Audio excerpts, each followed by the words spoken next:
have ever thought when this offseason, we'll just go out and sign this guy named Max Strus. Knew him from the Miami Heat.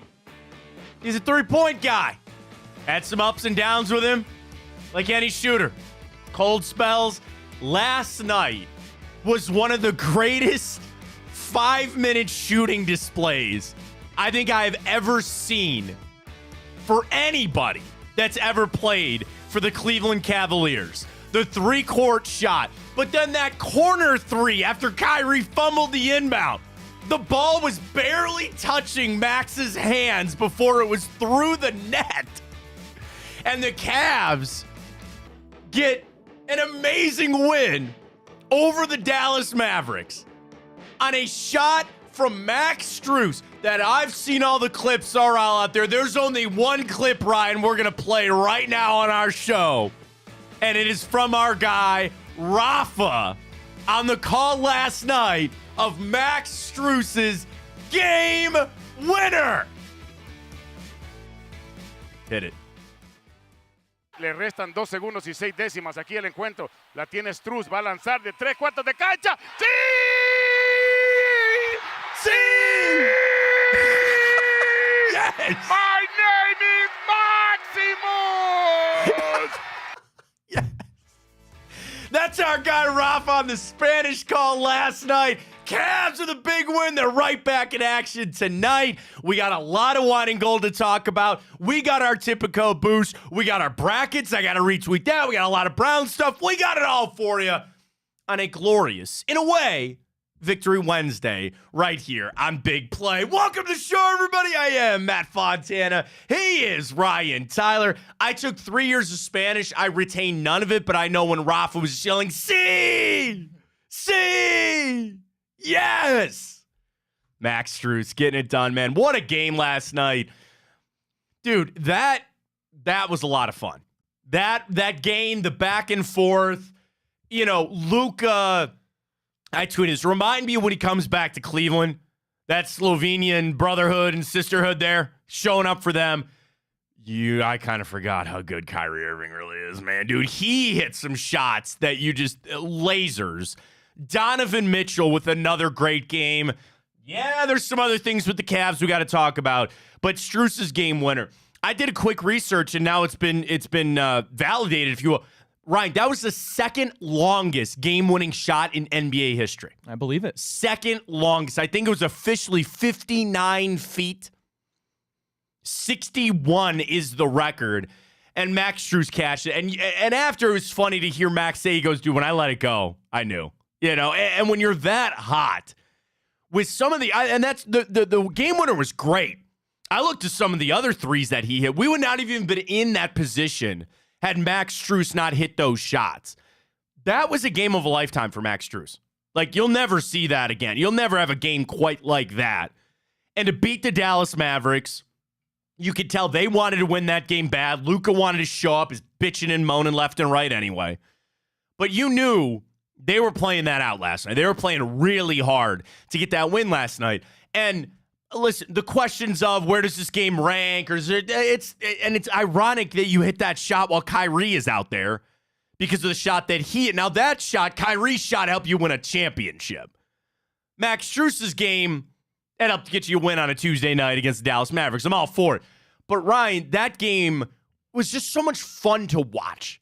And I think as we can get wrapped up on the future, what this team is, at the end of the day, some of my favorite things about being a sports fan, I get to sit down and watch a game on a Tuesday night. I get to sit down, I got some wagers on the game, and I can sit there, relax. Well, I don't know about relax, because you got a little, blood pressure was up a little bit after that game. But you get to sit down and watch the game. That game last night was so much, and the fact you could do it at home, the fact that you got the crowd reaction that you did, that was incredible. That was so much fun. DeJuan Jones was in the building. He was DeJuan Jones, MJ Emerson had the Instagram from the sideline there, watching the game. It was so much fun, man. That was such a great game for the Cavs last night. And I want to take a big picture look at it here to say games like that, where you started off a little slow after the All-Star break, that's fine. Those are games that get you momentum. Those are games that get you that little bit of swag. And I'm not going to say this is going to unlock Max Strus and he's not going to miss a shot the rest of the way. None of that. What I'm saying is when we talk about the team and the building and what's going on, sometimes games like that, you're telling me they didn't have a pseudo party on the plane to Chicago. They're right back in action tonight against the Bulls. Our Typico Boost, folks. We're going to go first score tonight with our Typico Boost. I'll tell you about that coming up in a minute. Those are games that bring the team together. Those are games that locker room is a little more fun. They could, dumping water on Max after the game. Those are the kind of games that I look to say that build the camaraderie on this team and hopefully unlock the potential. Were we feeling really good about this Cavs team after the All-Star game? No, there's a lot that we can discuss, and there's a lot of this and that. That was just fun. That was just fun to sit back and watch a back-and-forth game. And I'll tell you this. Even without Max Strus hitting that three, you were in it against, I don't want to say a top team, but would you believe the Dallas Mavericks are a championship contending team, Ryan? On the fringe, maybe? I would say that they're certainly a Western Conference contender. I'm not sure if I'd level them up to the championship contender because you need more options outside of Luke and Kyrie, but it's damn well a good team. Watch that game and tell me they that's were all plus they 500 got, over 12. I mean, but the win was huge because the Cavs' record above 500 teams going into that was pretty abysmal. That's a huge win for the Cavaliers. That's what I'm saying. Even if you lost that shot, even if that shot didn't go with as improbable as it was, you were still able to say that we went up against a solid team and you played your asses off and you played really hard and you got an amazing win last night against the Dallas Mavericks. There's a lot to unpack from that game too. And what Kyrie had to say after the game with his introductions, I think Kyrie kind of understands that his legacy does matter.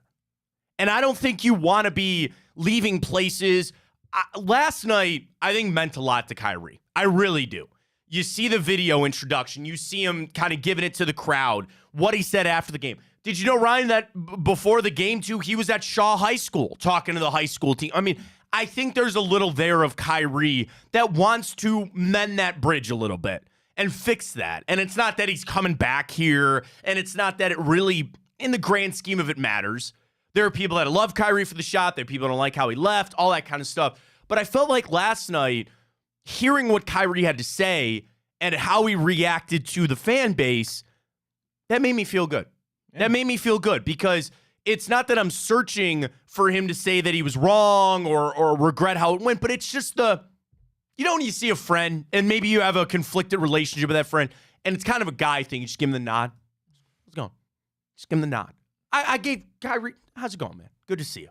Hope everything's well. Like that instead of blank you, man, and get the hell out of here. I was happy to see that Cavs fans gave him a little bit of love, and then he gave it back. And it'll never not happen when he comes back here. I think there will always be that.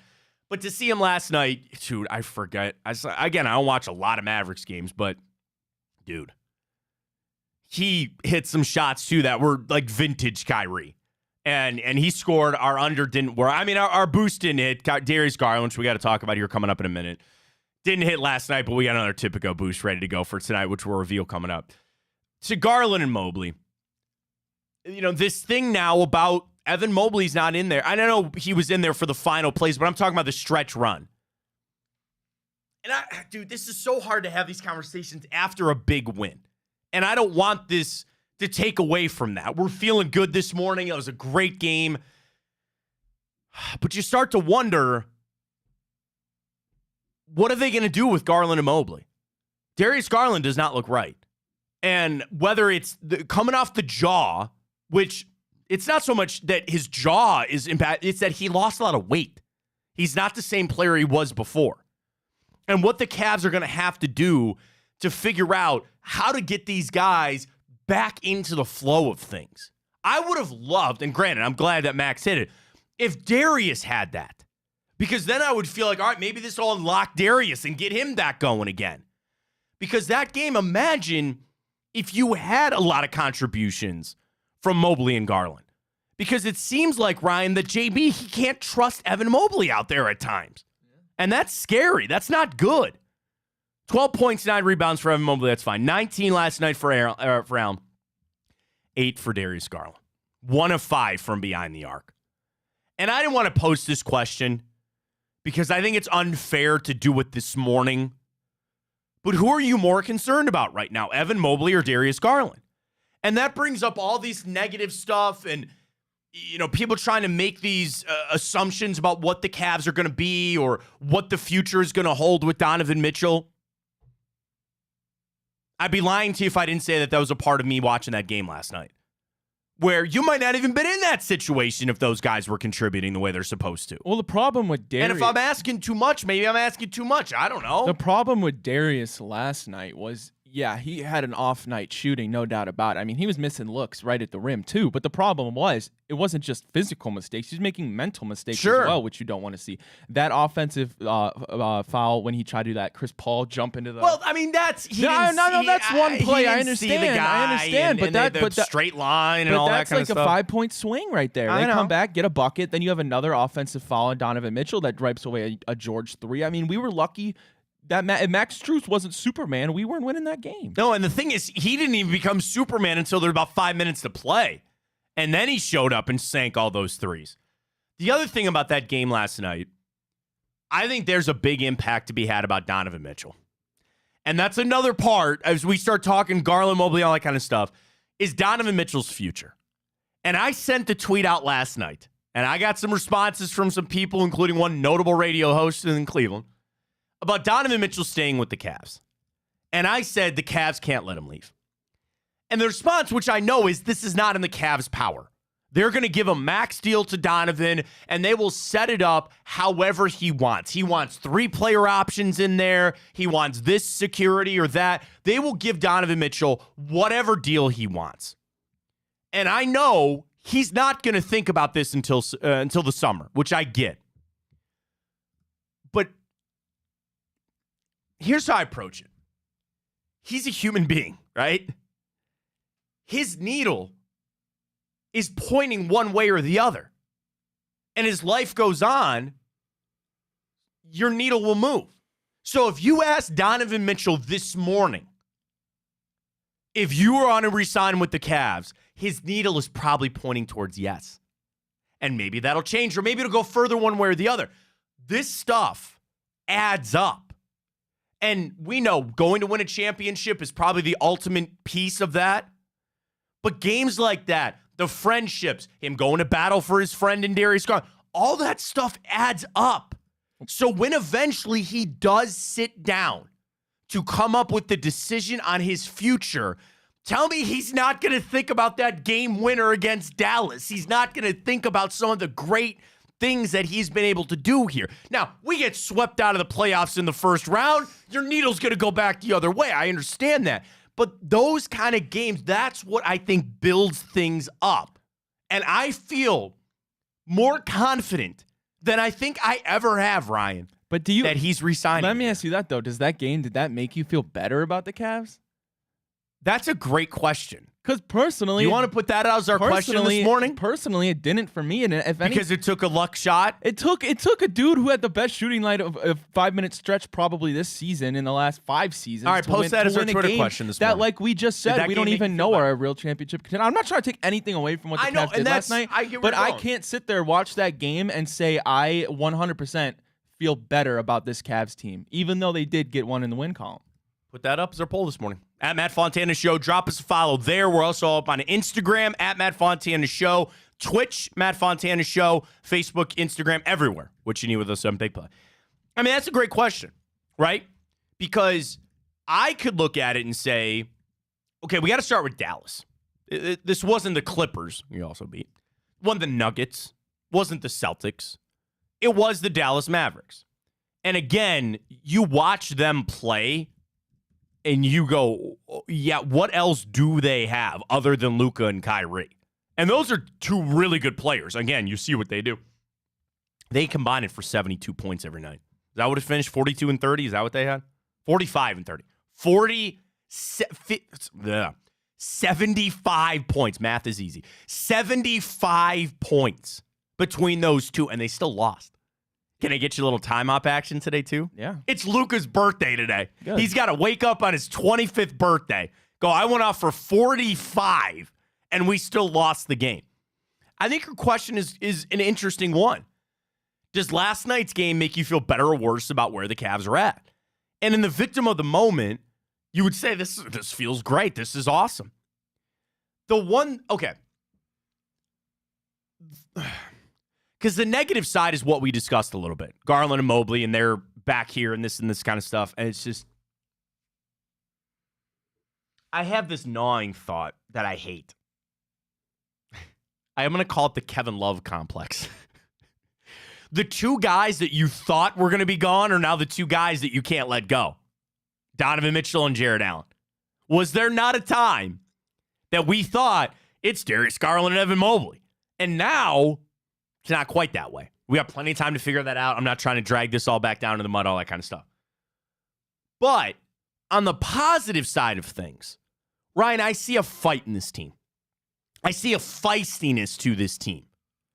That when you get a game like that, where it's shot for shot, and they go down and get a big bucket, were we not down 8 late in that fourth quarter? We were down 10 with like 3 minutes left. Something like that.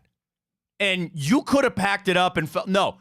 But the fact that they believe that they can get themselves back into a game like that, where literally, I was wondering if we were going to see JB just pull the starters, knowing that they got a game tonight and Donovan looked winded. We'll get to Donovan not being out there late in the game. I know people are really upset and all that kind of stuff, whatever, fine.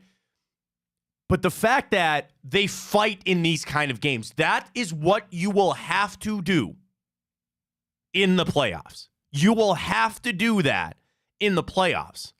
And this game feels good, again, for you and for me and for the fans out there. I think what it does inside that locker room is the stuff that we can't quantify. And that is the most important part of that win last night for the Cavs. And doesn't it make it so much sweeter, too, that it was truly a game winner? It's not that he missed that and we go to overtime. It's that you miss that, we lose. You were at home, 59 feet, and it was a true game winner. It had it all. Twitter questions up. At Matt Fontana Show. Let's vote on it, Ryan. Yeah, I was going to say, what's your answer? Did last night make you feel better or worse? I know, and I understand where you're coming from. I'm going to say it made me feel better because I'm just going to grab onto this team doesn't give up. This team fights. And it's talent will get you so far.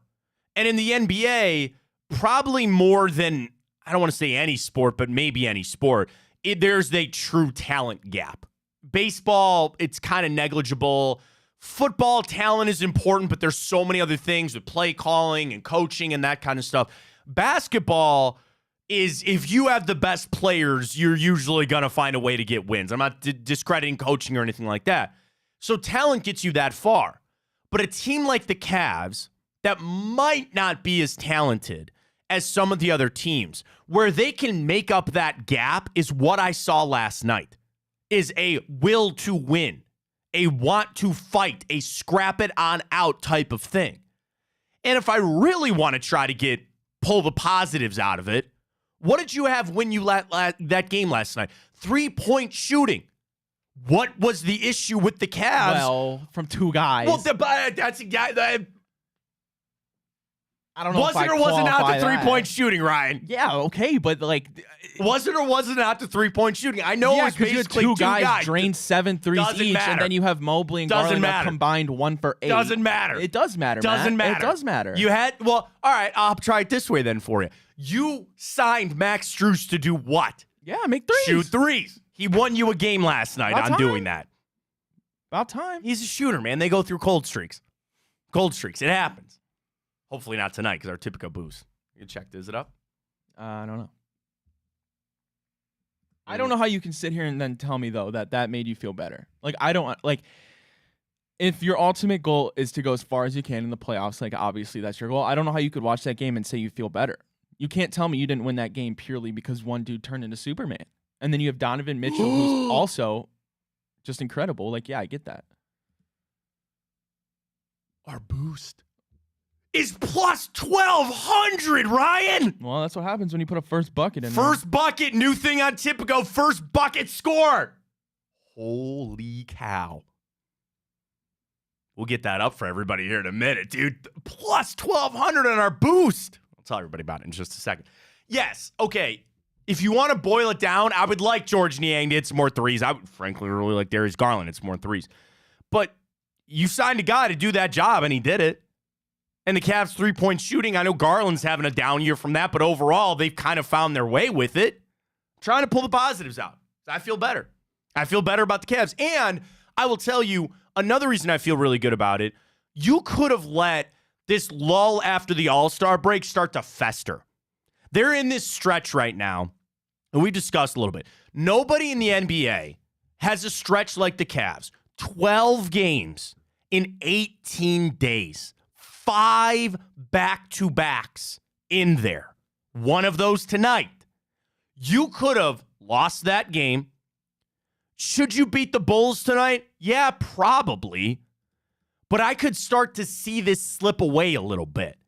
And you could start to let this kind of stuff sit around, and then you don't finish strong. I mean, it was a debate that we had about them playing their best basketball earlier versus now.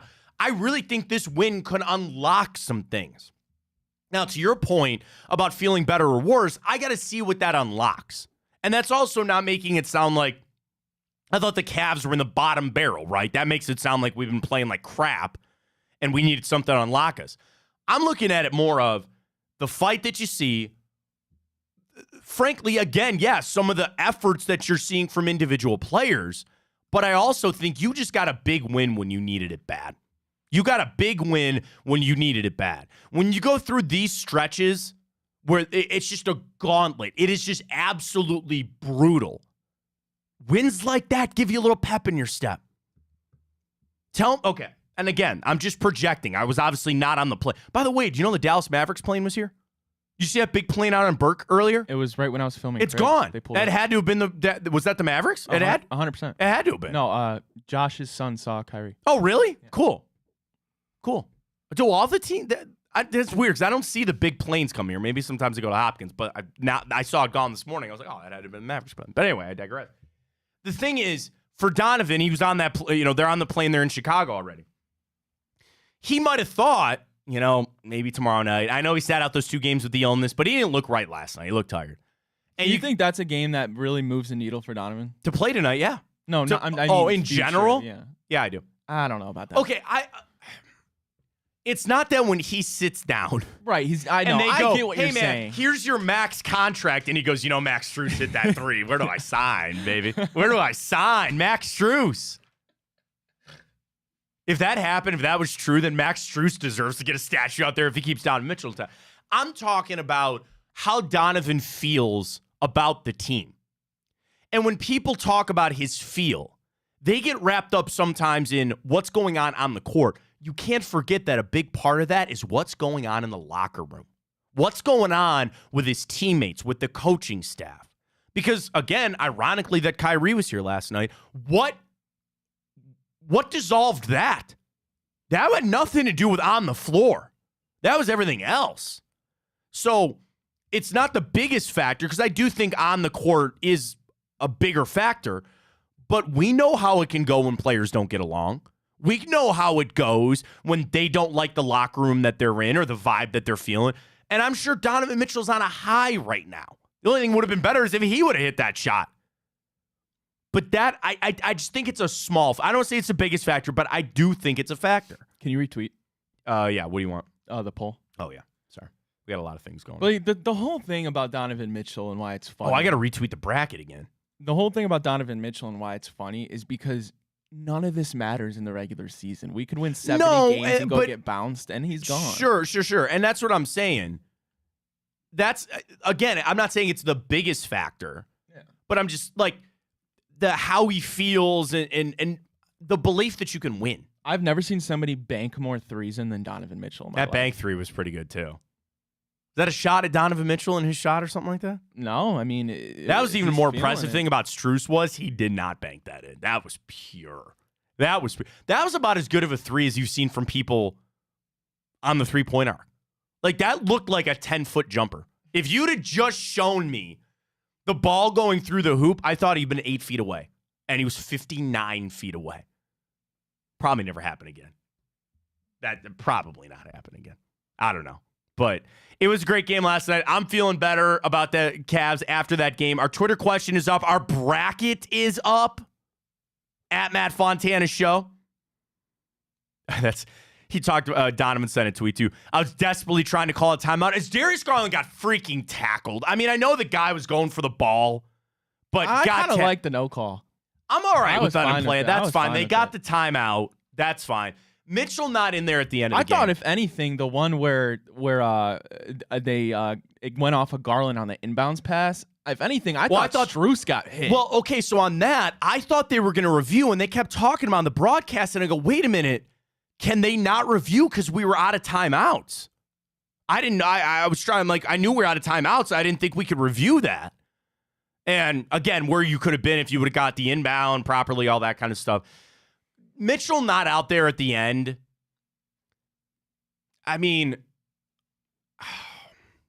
I'm going to defend JB for a second because I know there were some people that were really angry. And for those that don't know, okay, the end of the game, the inbound gets knocked out. It's Dallas basketball. You're on defense with what? I think 11 odd some seconds to go or something like that. And they get a bucket to take the lead. I'm assuming what JB thought was we weren't going to get that basketball back. And that's obviously kind of a mistake on Dallas's part. You don't give up an easy shot like that to go up with 3 seconds to go or whatever. But what JB probably thought was I needed some length and I needed defenders out there.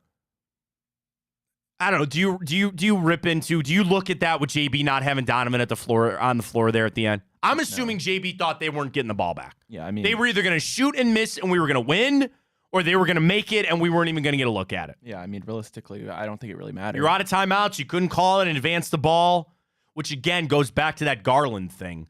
I would have preferred a jump ball there. Knowing how it played out, you actually would have been better off had they called a jump ball because you would have saved the timeout.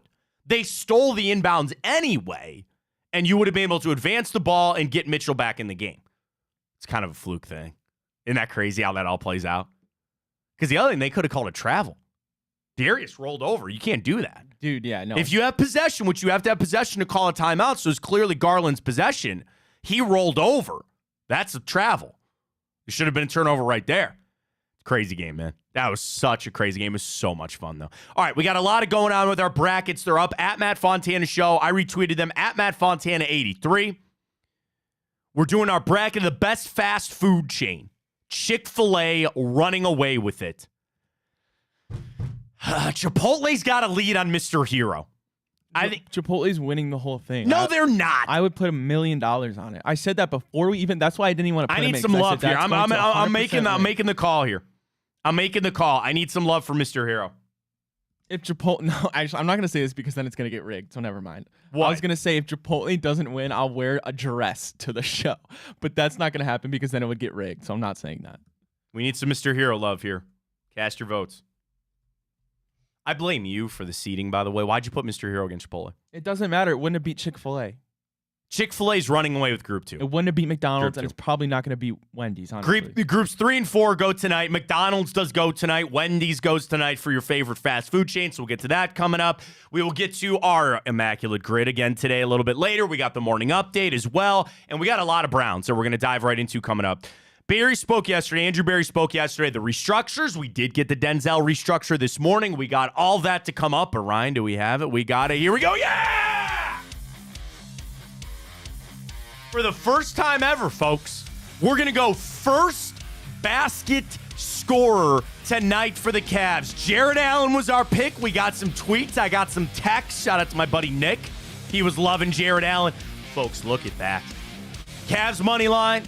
Strus just to hit 2. Come on. He did that in 4 seconds yesterday. Dave always drops 50s on our boosts. I don't think he has the balls to drop a 50 on buck plus on this 1,200? I'm calling him out. I don't think he has the gonads. Do it, Dave. I don't think he's got the gonads. What would 50 get you on that? Probably like 700. That's a lot of cash. 700, buddy. Is that like 700? Big play boost. And I'm just going to, just for $50 get you $650. Okay, that's close. $650. Dave, I don't think he's got the gonads. I don't know, man. And the new cashback parlay. And in fact, Ryan, Oh my gosh, how close am I? Dude, my cashback parlays. Oh my God, look at that. The next bet that I place, either on a parlay or a straight, I'm getting my next cashback rewards. I just got one. Folks, the cashback rewards are the new thing at Tipico. For every $1 that you spend on a bet, there are some rules. You got to be better than minus 200, things like that in parlays. But you will get the cashback rewards. I'm staring down the barrel of yet another reward. We told you, new first basket score going on with the NBA. We got it all at Tipico. We got it up for you, which I absolutely love. I'm ready for my new... Oh, and... Okay, I don't want to speak out of school on this because I don't know if everybody got this. Oh my gosh, Ryan, that's what it is. I got a $10 protected bet for the NBA. I got 5 days to use up my $10 protected bet. Can you throw it on our parlay? I just messed it up. I should have done that. Oh, man. Should I double down on it? I already put $10 of my hard-earned money here. Yeah, might as well. All right, I'll do it again. There you go. There it is. Tipico. Love them, folks. Use that code Fontana100 when you sign up. Flex parlay. The cashback rewards are going. Our boost to 1,200. Is that a record for us? I think so. I think that's close. Yeah, I think that's definitely. pretty close. Our biggest boost ever. We hit that, man. Keep those vibes rolling with the Cavs. I'd love it. Get signed up with our friends at Tipico using that code Fontana100. Got a lot of Browns to talk about. Barry, usually really good about not letting things slip out there. The proposed trade deadline move back thing, the restructures. We got Ward. We got it all for you. Fontana Show on a Victory Wednesday for the Cavs, baby. We love it. Stay with us right here on Big Play.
Combine starting to pick up some steam out there in Indianapolis. Got a chance to hear from Andrew Berry, Browns general manager, yesterday. He's pretty close. Plays things close to the chest here. Tight lip, but still had some things to say yesterday on some restructures, a few other things to get to.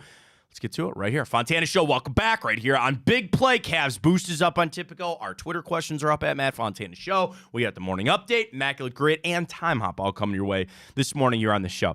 So let's start with the latest news this morning is that Denzel Ward's contract was restructured. Saw it from Tom Pelissaro. Multiple people have confirmed it this morning. Browns restructured Denzel Ward's contract, clearing $11.35 million off the cap. This year, he had a base of like 14. You got to spread that out. Browns, congratulations. Now under the salary cap. Well done. Done and done. Now we get to Andrew Berry yesterday. There's a lot of people, and I'm going to DM Jack. We got him on. Because Jack sent the tweet this morning, Jack Duffin of the OBR. And he said, expect that to be the first of many. He said, don't be shocked if we see a Watson and several other Browns contracts restructured until near week 1. It's better for them to negotiate with cap space closer to 0 than have... Wait. Yeah, I read that too, and I didn't understand it, so I'm going to need him to explain it to me. So what he's saying is... I get Jack's point. What you don't want to do is go to a free agent and they know you have $70 million. You go to a free agent and say, hey, man, we want you here, but we can't spend every little dollar here. And if you get that free agent on the hook to sign, then you go restructure the deals. I think that's a great point from Jack. And what he's saying is it's just as you restructure, it's easier to do that. It gets back to the Watson restructure. And yesterday, Barry wouldn't say a word. He wouldn't say a word about his restructure. He wouldn't say a word about Nick Chubb's restructure. Those are on the docket. And the Chubb one I get, I'm Ryan, I'm telling you, I'm really holding on to. It's not that they're not going to restructure Watson's deal. It's just not going to be the massive amount, right? Where you take $35 million and spread it out. You can restructure a little bit. And again, I think that goes back to Jack's point. You restructure as you need it. As you enter free agency, as you're talking to guys and you start to get your dollar amounts figured out, you don't need to put it all in this basket right now. You take as you need and you put it over here for the free agents that you're going to go after. I got to stay steadfast. I really think it might be a slow free agent period for the Browns. Your team is pretty well built. And you could look to restructure some other guys. You could restructure Amari Cooper. Okay. And again, I think Watson on that ordering is down. Next up, Denzel Ward was the easiest restructure. Did we not just bring him up on Monday? Yeah, Did we not just say on Monday that Denzel Ward is the easiest restructure? Bing, bang, boom, done. Next up, I think Amari Cooper is the next easiest to restructure. Just from the fact of he's here. Now, with that, you got to add void years to the deal. Maybe it gets a little conflicting there, but he's the one with the most amount of money and a guy that you know is going to be here. Then, I frankly think you restructure Chubb. Then eventually maybe you get to Watson. And I'm going to believe this until I don't, Ryan, that they're going to try to take a good chunk out of Deshaun Watson's deal now. That they're going to try to eat some of that this year to preserve your flexibility for the future. And nothing Barry said yesterday, which again, he just shot it down. We're not going to talk about restructures right now. There's nothing really to discuss, but that's where it's at. And at least it's starting to move. Browns are under the salary cap, procedural move. We'll see. And I do expect a couple more things to happen this week. Whether it is the Chubb restructure, whether, again, it could be another guy, but things are going to start moving. The other big thing from Barry, outside of the Greenbrier, which we'll talk about, and them having the Vikings in, and we'll talk trade deadline stuff, is that Watson is set to begin throwing next month. Good. We've got no updates, which is good, I think, on Watson. Sometimes even good on Nick Chubb. I would have liked maybe a better one on just where he is and kind of how it's going and all that. But no news sometimes is good news. Getting him into this offseason program, I just ad nauseum, man. You can play this clip over every offseason. Got to get the quarterback in. Got to get him into the offseason program. I think this is going to be a little bit different because you had a quarterback that has a shoulder injury. Ryan, that messes with mechanics. And this is, and I didn't do the proper research on this, and I apologize. Not the first nor last time on this show it's going to happen, but it's okay. That has Deshaun Watson ever gone this length of time without throwing a football? Like, think about it. When did he have surgery? Was that November? It was when we were playing the Rams because he traveled with the team to go get that surgery. So that would have been November, around Thanksgiving time, right? Yeah. So I'll give you December, January, February, and we're all but into March now. And he's not going to throw until next month. I don't know. You know, and that's a little worried for me. And you got good coaches, and again, he's an elite athlete. You believe he can get back into it, but that's like a pitcher in baseball. Not throwing a baseball for so long after you spent your whole life. I'm shooting from the hip here. But I would imagine that this is the longest streak in Deshaun Watson's playing career. Probably going back to the 8th grade or whenever he started playing football. It's a long streak. He's never not thrown a football. So are you telling me I should prepare myself for the rust argument? I just want to. This is a whole different level of rust. He was throwing a football while he was suspended. Nope. He was out there doing stuff. This is different. I won't hear it. You get that sling off and maybe. I won't hear it. I don't want to think about it. Do you remember Danny Salazar? Mm-hmm. Had one shoulder problem and you never heard from him again. Exploratory surgeries for an injury that he has sometimes maybe made up in his head. I don't want to think. That's bad juju. I don't want to think that. But just when Barry said yesterday, he goes, yeah, we expect Deshaun Watson to start throwing next month. And a lot of people are like, great. And then that hit me. I'm like, dude, he hasn't thrown in months. Yeah, but he's got time. I know. And that's the nice thing. At least he'll be ready to go for training camp. I don't care about mini camp. I don't care any of that kind of stuff. They're going back to the Greenbrier. What do you make of that? Because I thought this trip that they're going to take to Brazil, obviously Greenbrier, you heard so many players talk about how great it was, the chemistry, the team building, all that. Can you get me up to speed on Greenbrier? So Greenbrier is a resort in West Virginia, I believe. It's got golf courses. It's got all this kind of stuff. But they have room that apparently they've put football, things. And I guess other teams have gone there before. And it's that you pack up and you leave. Because back in the day, teams used to go away for training camp. Remember the Titans? You ever remember the Titans? Mm-hmm. What did they do? They went away for training camp. And colleges, sometimes, we didn't do that in college at BW. We never did it in Brunswick. But I know even high school teams sometimes do that now. They go away. Because the whole point is training camp is supposed to be an ass kicker, right? Back in the day, when you had guys in the offseason working as carpenters and electricians, they needed training camp to get back into shape, right? And I don't know about Lou Groza, but I'm just thinking like Lou Groza. I don't know what Lou Groza was doing in the offseason, right? But he needed training camp to get back into shape. Now, you have guys that are making millions of dollars that don't stop training year-round. So training camp's a little bit different. Was that an actual thing? Yeah. They had off-season jobs? I didn't want to tell you. It's a morbid, sad story. Was it a money thing? Yeah, they didn't make enough money. Wow. They didn't make enough money as a pro football player. So you'd play in the season and then in the offseason, because you want to know the sad story. You know the Browns' retired numbers? You ever see one named Don Fleming? I've heard of him. Okay, sure. Don Fleming, unfortunately, passed away. He got electrocuted on a job site.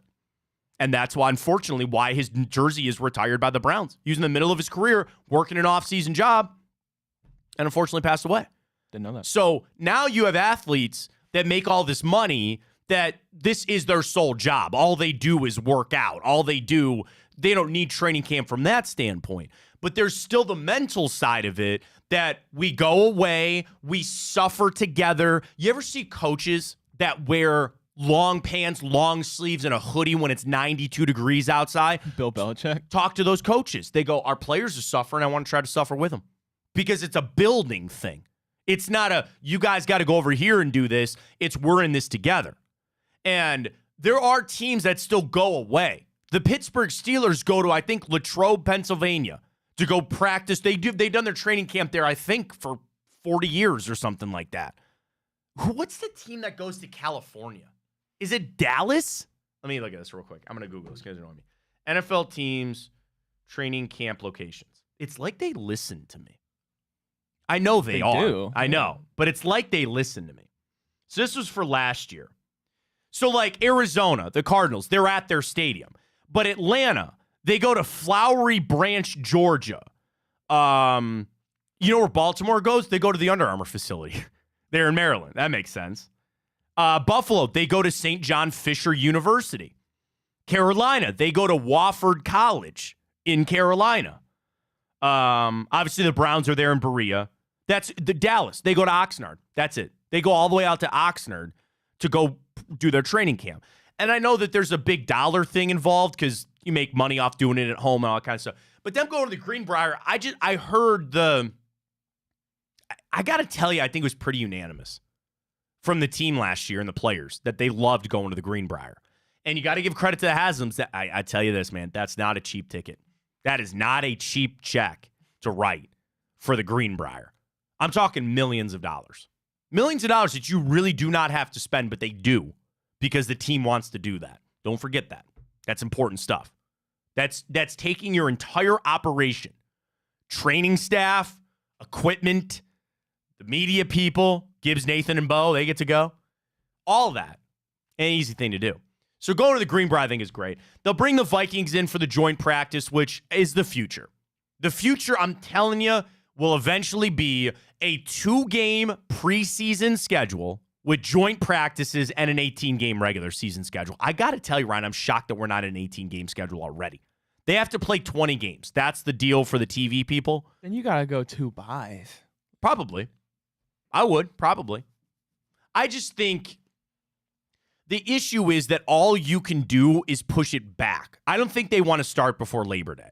I don't think they ever want to do that before Labor Day. And usually the season starts the next week. So you let college start out, but now what's happening with college? They're pushing it all the way back. Could you imagine, Ryan, what if the Super Bowl was this weekend? Like, that might be the realm of where you got to go, where you got to get to. If you add an extra, I know it's just 1 week on the bye, but if you add some more, and especially, it's really a win-win. If they want to keep adding these international games, more buys help with that flexibility. Now, you're going to have to give something to the players. And I think with the salary cap jumping the way that it is and the money that's getting thrown around, they are greasing the wheels to go to the Players Association and say, we're going to an 18-game schedule. We're going to. They got the weed, which I think was long overdue. They don't really test for it anymore. That was the big thing about getting to 17 games. Getting to 18 games is just going to be a big old fat check. That's just going to be a big old, hey, man, you got $30 extra million in this salary cap. This money's going to start getting spreading around. You're going to play an extra game. Now, with the buys, that gets into what Andrew Berry did yesterday. So I think for most people that know, but if you don't, NFL teams can submit rule change proposals to the league. There's a competition committee. There's a rules committee. There's all these things within the NFL. And teams can sit there and submit a rule proposal change. And a lot of times it's after they get screwed, right? Like after the Saints got screwed on that bad PI call, they submitted for the eye in the sky. This rule, that rule. So Andrew Berry said that the Browns were the team that got support from other teams to push the trade deadline back. Sure, why not? And again, if you're going to extend the season on out, go ahead and do it. Can I get you a hot take, Ryan? Why don't you just eliminate the trade deadline altogether? Okay, I got to make a caveat. You can't do that. There just has to be a rule that your guy has to be on the roster by X date for them to play in the playoffs. Well, what does it matter? Then why would anybody ever do that? Why would you trade for a player you can't play in the playoffs? Why would you? Why would you ever do that? Don't know. I'm just saying. Like, I think trade deadlines. It's a lot of drama for the league, which they appreciate. And again, the whole reason they do that is they don't want the Chiefs the week before the Super Bowl calling the Raiders and saying, hey, we want to trade for Devontae Adams. You know what I mean? And I guess it could like semi-self-police itself, because if you traded for him the week before the Super Bowl, I guess he would still be impactful, I guess. But why not just get rid of trade deadlines? Why not? They come up with an arbitrary date to say you can't do things that are drama-filled and improve teams. Because what they don't want are the Chicago Bears at the end of the season with a week to go unloading a bunch of guys. My comeback to that would be, don't you want the Bears to improve? They were the worst team in football, right? Well, they're not worried about the worst. It was Carolina Panthers. They're not worried about the Bears improving. They're just worried about the team they trade with being unfairly getting an advantage. Do they really care? Well, they should.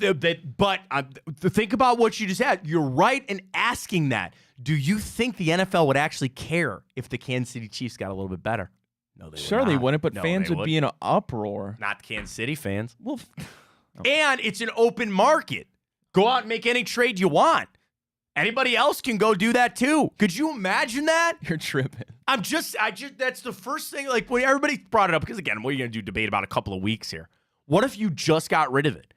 What if you got rid of it in all sports? No trade deadline.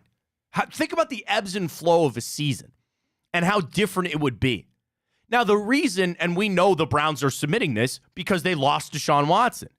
After, like, was it the week before the trade deadline? You know how much collusion there would be? That's another thing that I think leagues, they act like they care about, but they don't. The tampering and the collusion and all that kind of stuff. Who cares? You're making moves. And you got to operate that you think like the teams are making in best interest moves, but we know they don't. We know they don't. That's the first thing I thought of, to be honest. So messy. It'd be crazy. It'd be fun. But what if they just came back and they said, you know what? No trade deadline. We're done. We're not going to do any of it. Does that mean I can get rid of my league's trade deadline in fantasy? I am in leagues that you can make trades year round. Interesting. Year round. It's a dynasty thing, but you can make trades year round. Anytime you want. For draft picks, for players, you could go into the championship and make a trade the week prior if you really wanted to. Now, again, that's me going to my buddy in the league and saying, hey, man, I'll Venmo you $20. Give this player up. And then, that's a little bit different. The NFL, that's not how that works. So, I don't know. I was just thinking about it. Like, the trade deadline is such a weird thing. I guess not weird, but they come up with this arbitrary date. They say you got to make all your moves before that. There's still free agents. You can still sign guys to practice squads. You can still do all that kind of moves. Yeah, but they're nobodies. Sure. You probably got the best ever you possibly would. Or what if you got, again, they would never do this. What if you said there's no trades in the season? Season starts, you're done. You got what you got. No. Wouldn't that be crazy? Absolutely not. Wouldn't that be crazy? That would be the insane. NFL, though, the NFL, do you ever actually see in-season big trades? Rare, like one or two. The NFL is different. The NBA is nuts. The NBA is a lot of fun. Nothing touches the NBA trade deadline. Well, it's because you could get a player in the NBA. Well, that's what I'm saying. That goes back to what you said earlier in the fact of like skill gaps. It's so much different. But if they want to basketball push than it is back, NFL. what does it matter? And that's what I'm saying. I think the NFL trade deadline's a dud every year anyway. Go ahead, move it back, move it forward. I don't really care. Just get rid of it. Get rid of it. Let it be a free-for-all. It's like the steroid thing, right? Everybody complains about when baseball was in the steroid. Do you know the fairest way to play, Ryan? Let everybody juice. Let everybody do whatever they want. That is the only way to make it a completely fair playing They're field. proposing an Olympics for that. I saw that. Yeah. I saw that. The juiced Olympics. You'd be having people dropping dead like flies. I mean, that's the problem is, yes, you're waiting for somebody to have a heart attack or somebody that is all just juiced out hurting somebody else. I don't know if I want to watch. Like, what sport would that actually like track and field? That's what I'm saying. A roided up baseball player, I get. A roided up basketball player, I don't know if that really helps. I mean, yeah, certainly in like track and field, but I'm just thinking even like wrestling. I mean, if you want to watch roided up weightlifting, just go watch powerlifting. All those guys, they're not. Go to a beach in California. Yeah. I don't know if they test for steroids in World's Strongest Man. You know, that's one of my niche favorite things in the world is World's Strongest Man. You ever watch that? How could you possibly not test in that? I don't know if they do. That'd be like the total and like that doesn't even make sense. Do they test for steroids in World's Strongest Man? The use of performance-enhancing drugs is strictly prohibited. Okay, fine. I didn't know that. World's Strongest Man is a wellness program that includes physical examinations, blood screenings, and routine urine tests to detect the use of illegal substances. The use of performance-enhancing drugs are strictly prohibited. You know what would be the most dangerous and for sure, without a doubt? UFC. Well, you ever watch jiu-jitsu guys? You ever watch that Gordon Ryan dude? He is roided to his tits. He's jacked, but a lot of those Brazilian jiu-jitsu guys, they just use roids. And I always laugh when they go, you know what? I'm just using it to recover. Okay, buddy. Shoot that trend up a little bit more while you're at it. Right in the butt cheek. Enjoy it. Have fun with that. There have been plenty of roided guys that have gone through the UFC, and you tell 2 seconds. Oh, yeah. No Vitor doubt. Belfort. But if it was unrestricted? I think Yoel Romero was for a long time. Lesnar. All those guys.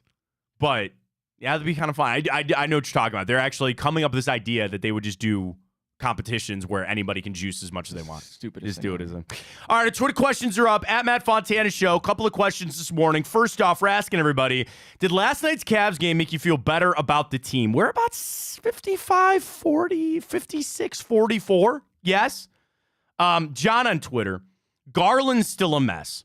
He needs to get it together for me to feel better about this team. The Mavs are 7th in the West and a 2-trick pony. I think that's a good tweet. Jay tweets, for those feeling better about the team, may I ask why? And he follows up. Strus literally bailed this team out. JB flamethrower act. It doesn't wipe out the fact the starting lineup is the worst lineup we have, yet to continue to trot it out there.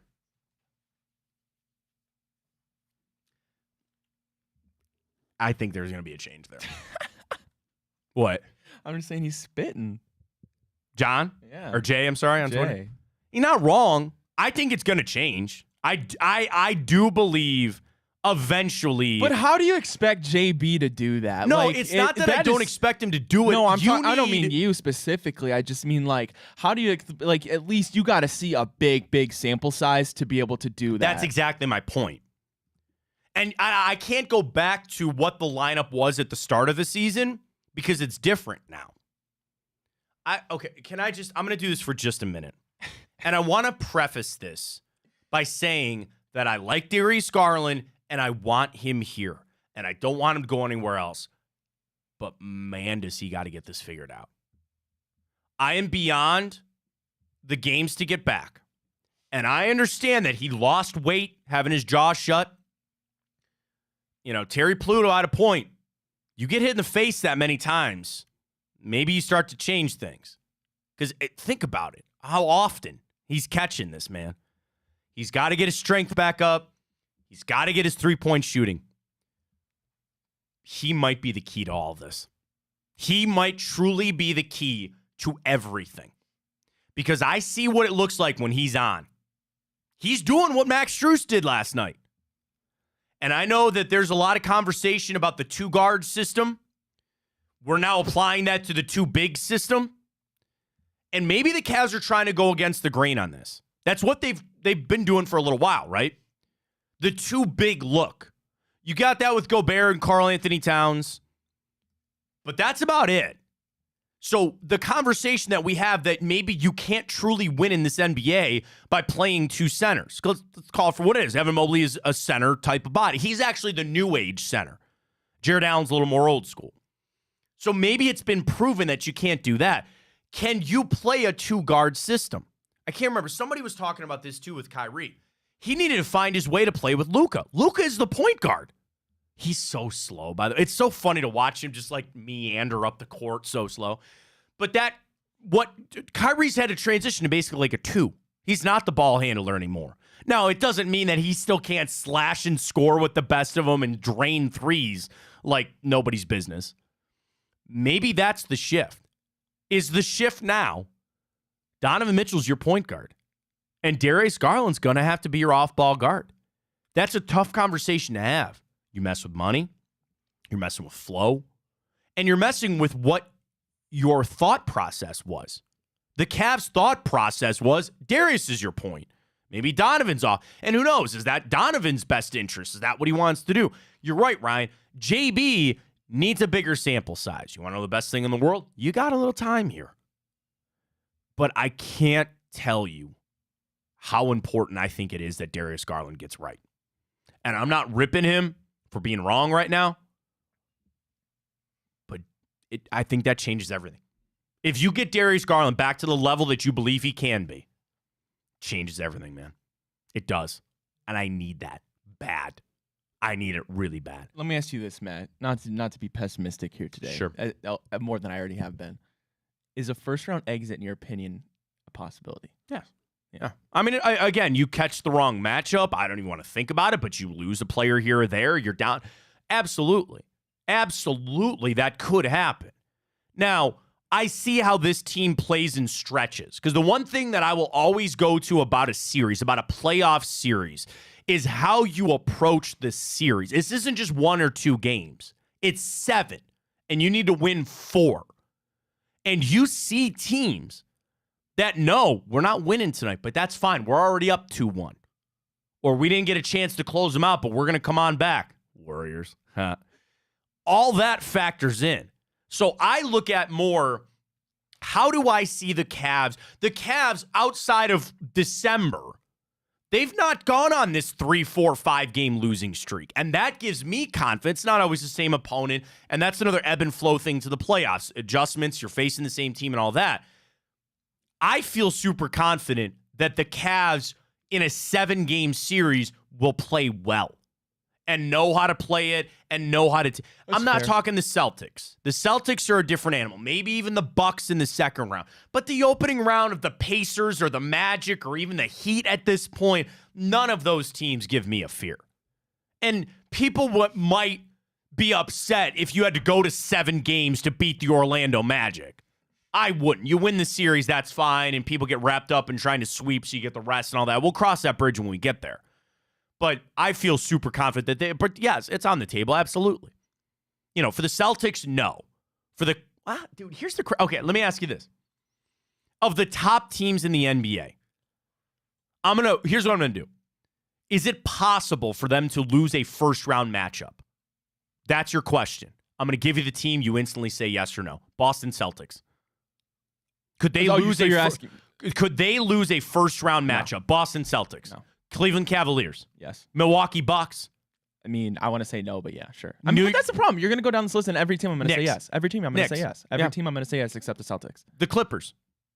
Well, in the East, I'm talking about. Oh, no, I'm talking. Now I want to go West. Timberwolves. Well, that's the problem with the West is wide open. Thunder, yes. Nuggets, probably not. Well, the Clippers, Suns, Pelicans. I mean, the East is so top-heavy.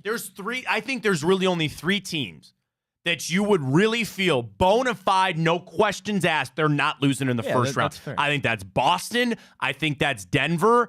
And I got to say, I think the Cavs are close. Clippers are right there, too. I have more faith in the Cavs not losing in the first round than I do the Timberwolves, than I do the Thunder. And they're better teams, but and again, I know the Cavs got bounced last year, but they got that little more experience. They have some more veteran players. I love Shai, I love Chet. First go-around in this sense for them on that.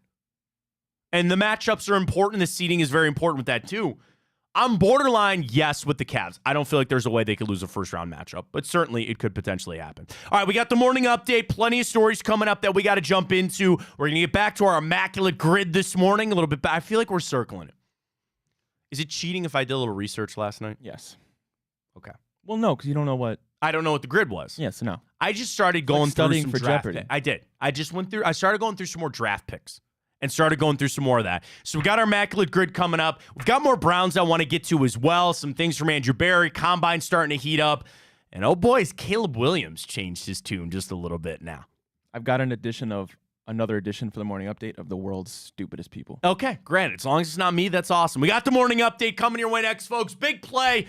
Great shows last night with Josh and Maria Cribbs. You also had Welcome and Enter the Jungle there with James Rapine. Ted Karras was on last night. Great stuff there. Tonight, bonus time with Bruce Drennan. Get your questions in for Bruce over there on the Twitter side of things for him tonight. We got it all for you at Big Play, folks. Check us out online, bigplay.com.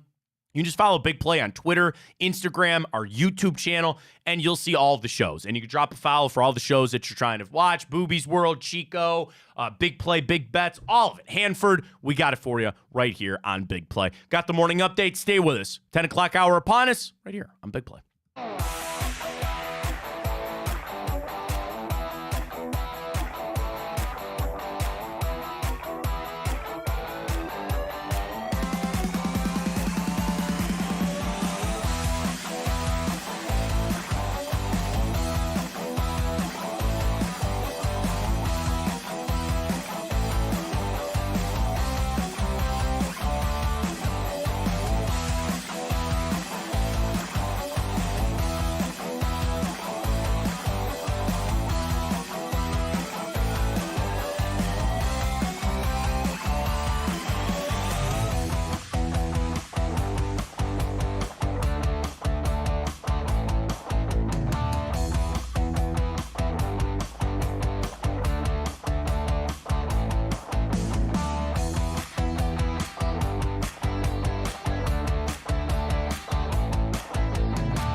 All right, let's get to it. The morning update. We will take a little, I guess we got to come up with what this is going to be called. Because I know the story you're leading with, Ryan.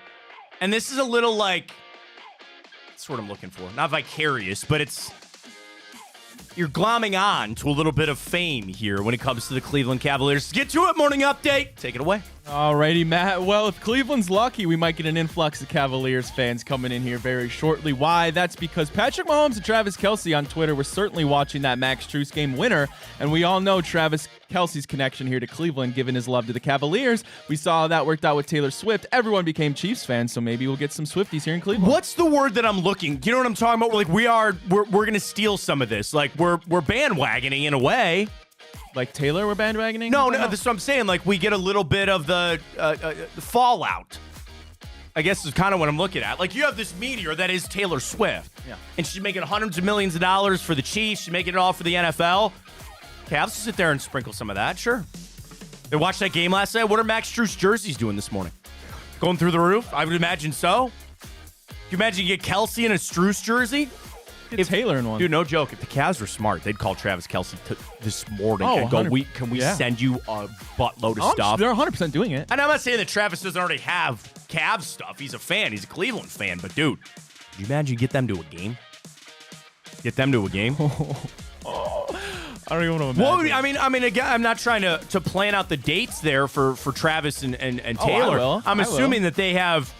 It's a little bit different than you and me going to Olive Garden with our lady friend and little Dave and Buster's after. Maybe that's fine. You telling me I don't have that influence like Taylor does? I'm just saying that, dude. They do it a little bit different. Right. Hey, honey, endless pasta bowl, and we'll go shoot some skee ball later. How about that? See, you got never-ending breadsticks. Underrated As hell. All right, Matt. The salads for themselves. Salad is amazing. Oh, I've been Olive Garden hungry, forever. I've been Olive Garden forever. You're making me hungry. Hey, they got BOGO wings at Applebee's. Let's go. Did you see that Buffalo Wild Wings special yesterday? No. It was like since the Super Bowl went to overtime. Of course, they did it from 2 p.m. to 5 p.m. when nobody can go. Oh, yeah. Everybody got like a 6-pack of free wings. Oh. Dude, I love some good wings. Honey, let's go to Buffalo Wild Wings. I'm saying. Let's go to Buffalo Wild Wings. We'll get an order of wings, and, we'll head over and catch a flick. Go watch a movie or something like that. All right, let's talk about football for a minute, Matt. A couple things here for the Browns. Obviously, this morning it was reported that they got a restructure done with Denzel Ward that's going to free up about $11.3 million here in the cap.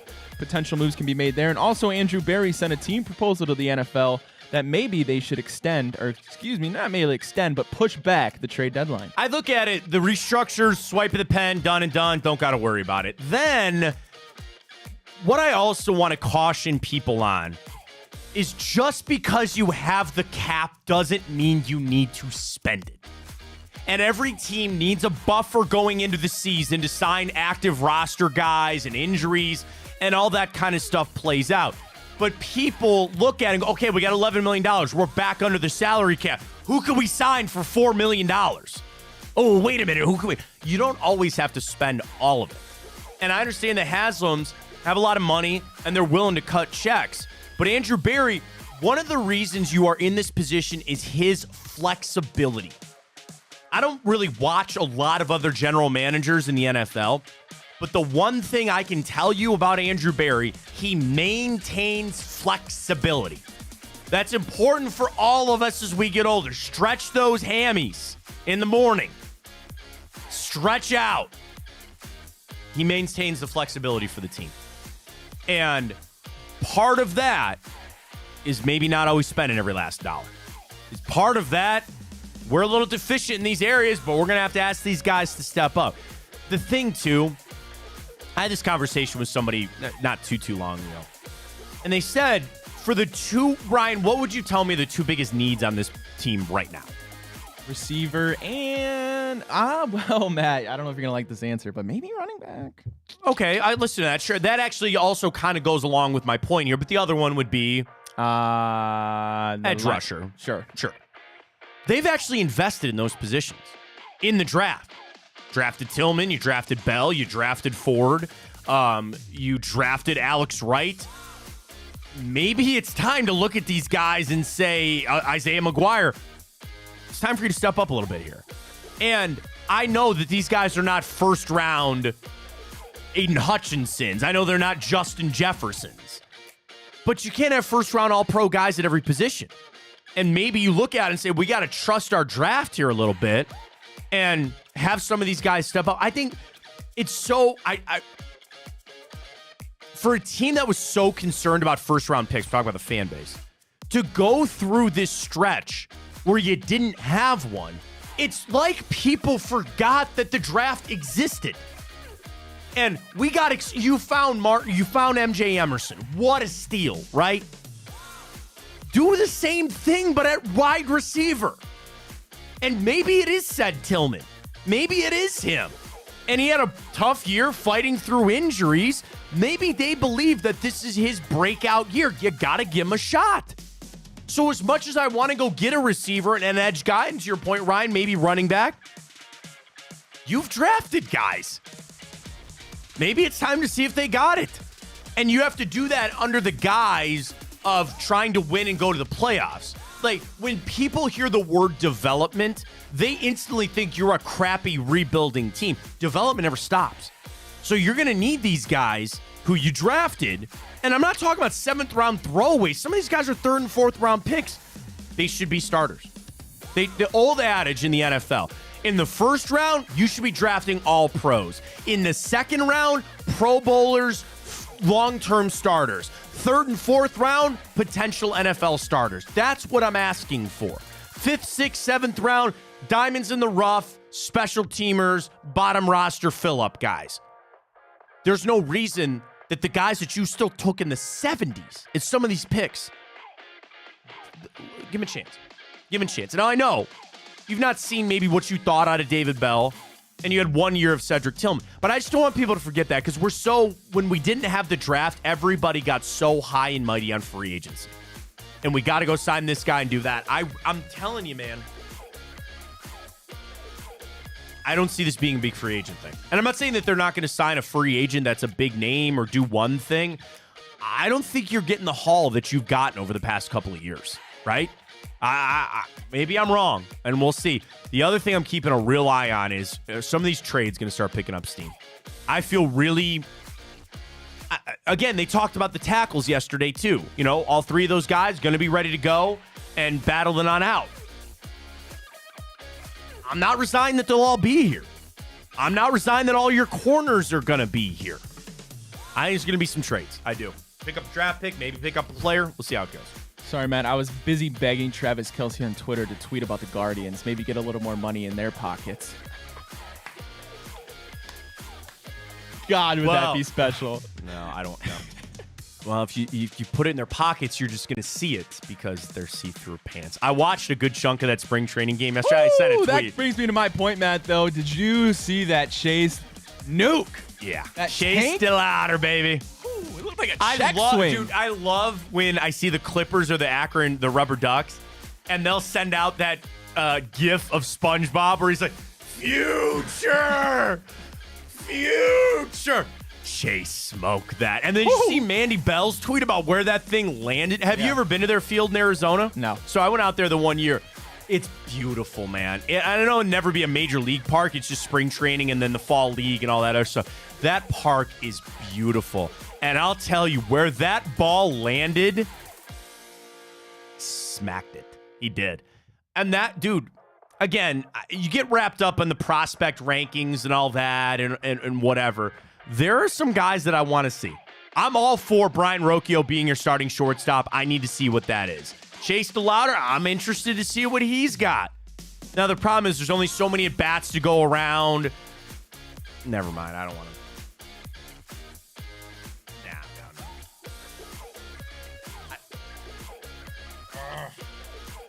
If I say this,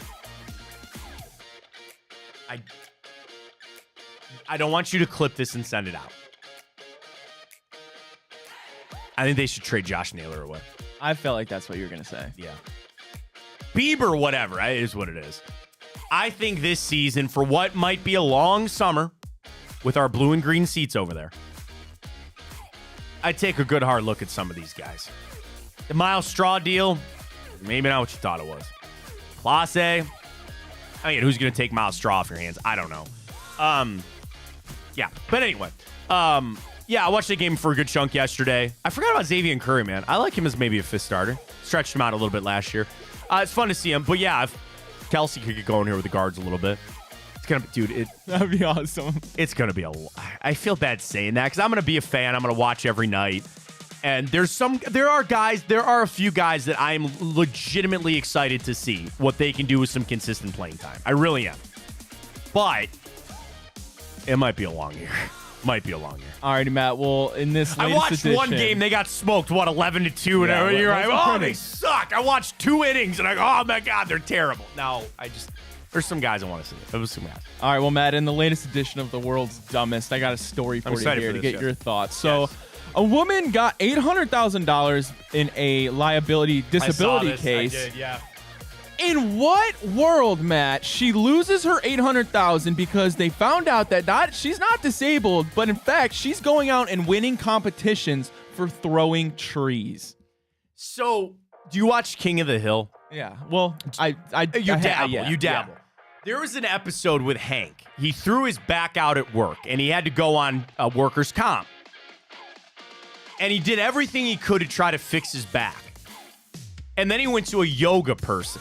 And it was funny because he walked in with a doormat instead of a yoga mat. And this guy's like, really flamboyant and just the opposite of Hank Hill. And he pisses Hank off, but he fixes his back. So then he's on workers' comp because a great part of that episode, he's bent over and Bobby goes, Dad, I learned how to do a wheelie. And he does it. And he goes, that's great, son. He looks at Dale. He goes, how was that? And he goes, crap wheelie. But anyway, so then he gets his back fixed. And before he could go tell the workers' comp people, they got video of him riding a bike and they go, fraud! And he goes into the courtroom and he brings in this yoga nut. And the whole jury goes, Mr. Hill, this guy's not helping your cause. And he goes, exactly. Do you think I'd spend 2 seconds around this guy unless my back was in extreme pain? And they go, oh, you're right. And they awarded him the win. I don't know why that's what I thought of a workers' comp case.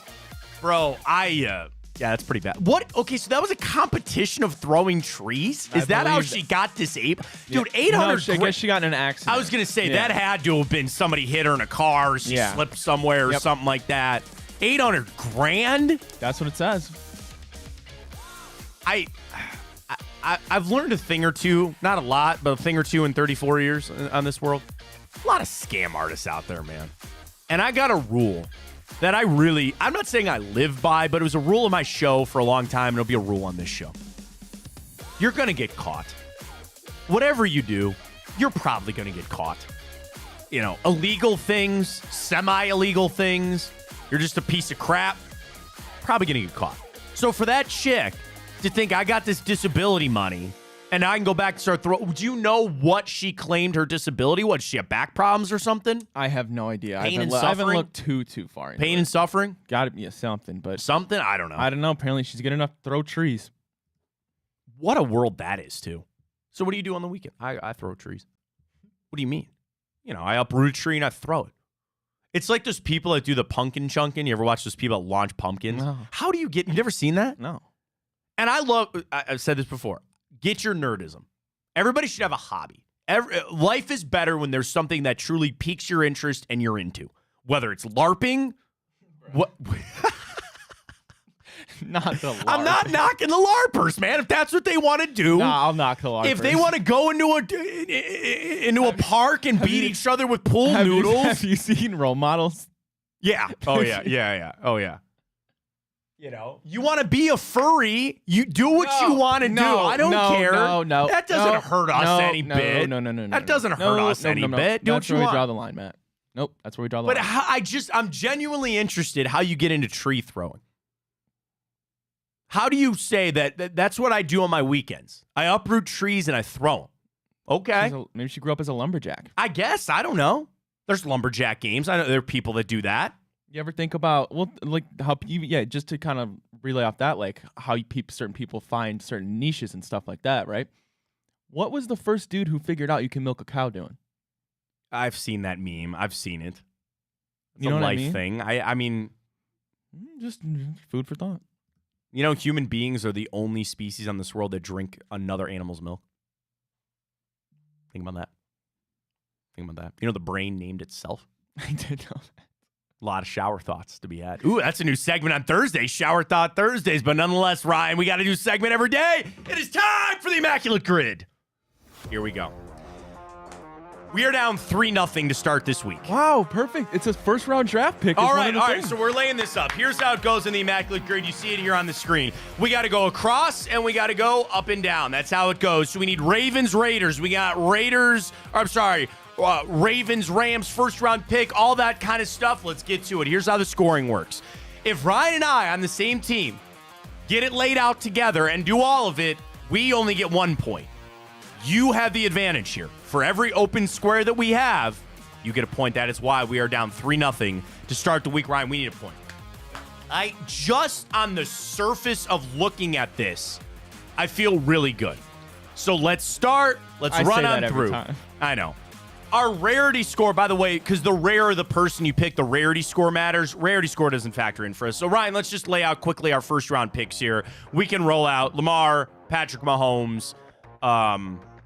Do we want to lay those, or do we want to get a little into the weeds? That's what I'm saying is I think we just kind of – I mean, you could go Hayden Hurst. George Karlaftis. Yeah. Was he not a first round? I think he was 32nd, was he not? Hayden Hurst was a first-round draft pick, right? Are you sure? I was positive. All right. But let's just stay safe. Well, again, I'll leave it up to you. If you want to do Hayden Hurst, if you want to do I'm just going to do Zay Flowers. Okay, that's a good one. That's fine. Zay Flowers. We need a point. You get better. That's better than Lamar. Okay, so Zay Flowers. 10%. Do you want to do George Karlaftis? I'm like 99% sure he was like the 32nd overall pick. I think he was. I'm like 99% sure. I mean, we could just go. Do it, because if we miss, then I'm going to go through the roof. Why don't we just go Pat? Well, again, you were trying for a little rarity score. But then I would have went Hayden Hurst. And technically they just had to have played for that team. So you could do, Alex Smith if you really want. He wasn't the first overall pick there. And just do Pat. That's fine. Do Patrick. And then for the Titans, go Jack Conklin. You do Jack. Oh, positive his first round? Yes. Okay, there it is. Jack Conklin. So that's good. All right, there we go. First, because he was actually a first round pick. Because I wanted the Browns to draft him the year he came out, but nonetheless. Luke Jekyll? Luke Jokel. Is it Jekyll or Jokel? I thought it was Jokel. I've heard people say both. I don't know. Texas A&M, what is it, third overall pick? Bust. All right, now we're into the tough parts here. Is there a team you would like to focus on? I would think Baltimore, because we know a lot of Ravens. There's been a lot that have gone through there. Anything jumping out to you right now? Ravens, Rams, Ravens, Raiders. Nothing's jumping out at me. Okay. Let's just focus on the Ravens. Okay, the Ravens. Players that are there now. Kevin Zeitler would be a cheat code for this, but he's gone all the way through there. They've had a lot of kickers. They've had a lot of punters. Oh, man. See, again, the LA Rams, does it count for the old school Rams? I would believe it would, right? Yeah, it has to. All right.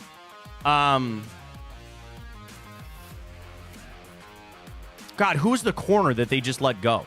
Who? Didn't he go to the Rams? Who? It was Marlon Humphrey. And then who was their other guy? Damn it. It's impossible when it's in your face. It's really hard. Really hard. We just got to think of quarterbacks first. That's what you have to do. Okay, quarterbacks. Kyle Bowler. Did he play for the Raiders? I don't know. Did he play for the Rams? I don't know. Oh,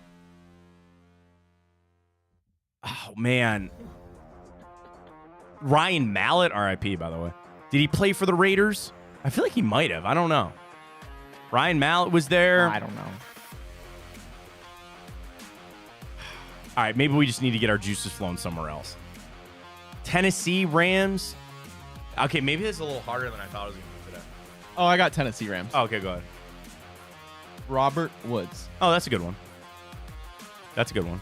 That's a really good one. All right, there we go. Tennessee Raiders. Tennessee and the Raiders.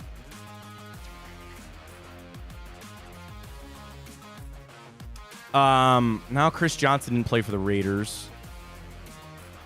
I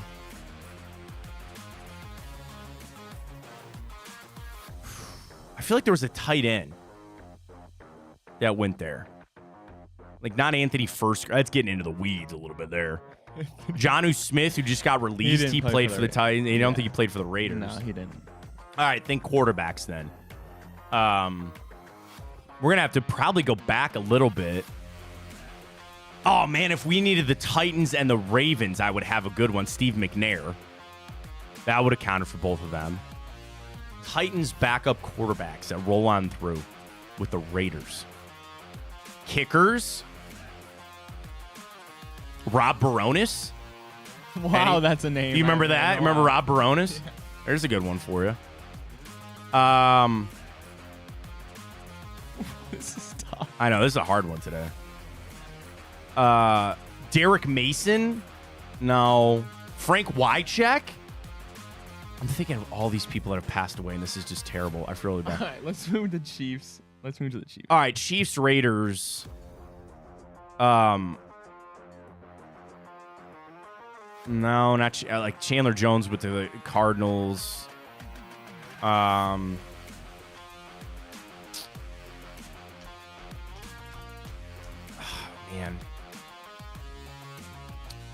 Wide receivers.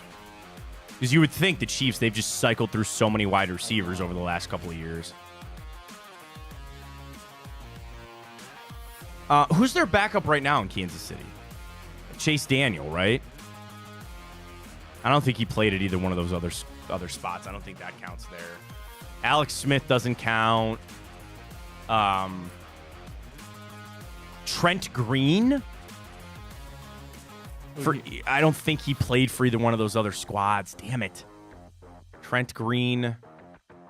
Did Anquan Bolt? No, I don't think he's... I know. Well, he went to Baltimore. Yeah, I know he played at Baltimore, but I don't think he played anywhere else.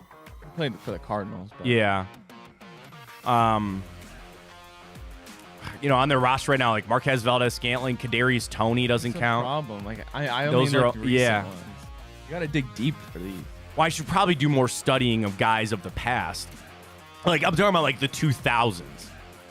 Dante Hall, he didn't go. No, he didn't do either one of those. Corners. Oh man, we're gonna be in a lot of trouble for this one. Gonna be a lot of trouble for this one. How is it this difficult? Especially the Raiders. I would think that, or I'm sorry, the Ravens. I would think the Ravens would lay a couple out here for us a little bit. Are you sure Hayden Hurst didn't play for the Raiders? No, he did. Are you sure? No, he didn't. Are you sure? Yeah, no, he didn't. I don't Google often. He played for Baltimore, then he was in Atlanta, then he was in Carolina, right? And then Cincinnati, I think. Oh, I guess you're right. Hang on. Yeah, you're right. You're calling that. Okay. He was also a first-round pick, so that would have counted. You were right. You're right on that. The Baltimore Ravens. Charles Woodson play anywhere else? Not those teams, I don't think.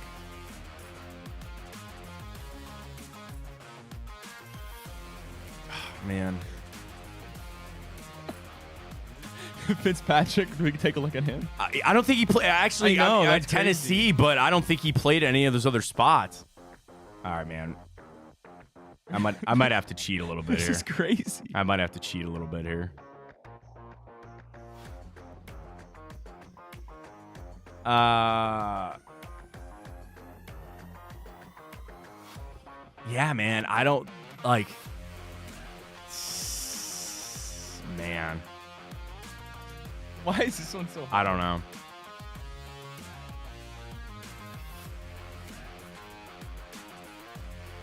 The Rams, that one's going to be a really tough one.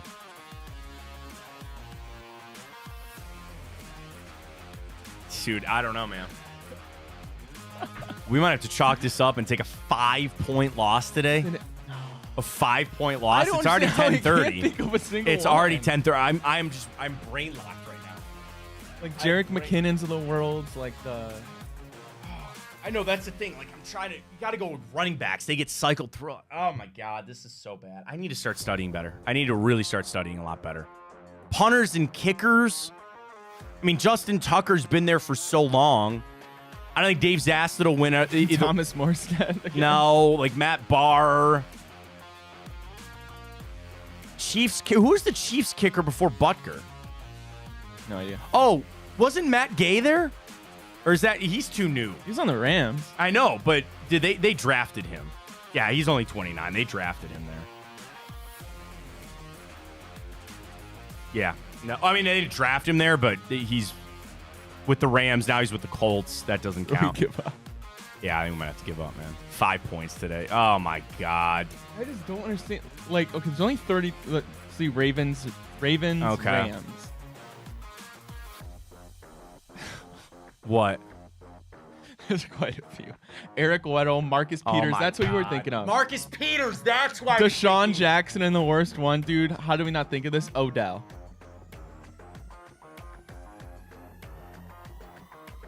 All right, Ravens, Raiders. Rod Woodson.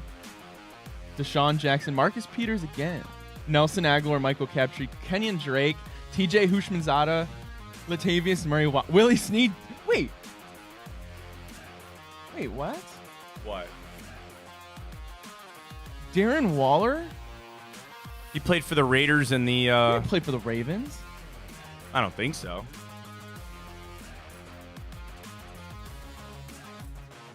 Unless, is that where he started? That was his rookie. He was selected by the Ravens in the 6th round. What? Yep. I forgot about that. You're right. Damn, man. All right. Any other one you want to know? Okay, yeah. What was the other one we didn't get? Raiders, Titans. George Blanda, Kenny Stabler, Randy Moss. See, I didn't know he played a season for the Titans. Nah, I didn't either. Yeah, like Marcus Mariota. Oh, I think they got that. We should have got that one. Damn it, we should have got that. All right, that's 5, man. That's a big day for us. We got to get better. We got to start studying more. That's just all we got to do. We got to start studying more. We got to get better on that. All right, let's catch our final break of the morning. We'll tell you about Tipico when we come back. We'll dive into Time Hop. That's going to ruin the rest of my day. I am so right. Odell. Angelo in the comments said OBJ. Yep. How do we miss? We get locked. Yeah, we get gridlocked. I get nervous. I get really nervous. All right, we got to fly through this. We got to do this, whatever. You know what we need to do? We need to do the easy ones later. Yeah. I guess we got to get them out of the way, but you got to get just the juices flowing. All right, we'll be better on it tomorrow. We got a giant hole we got to come out of. Time Hop's coming up. Remind you about our boost coming up as well for the Cavs game tonight. Got more wine and gold. Got a little more Browns to sprinkle in. Caleb Williams changing his tune about the Bears. He probably should. We'll discuss all that next. Stay with us.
All right, let's get to it. Let's get in a little bit of time up. I got to tell you, Ryan, I don't know if I'm going to be able to do tomorrow.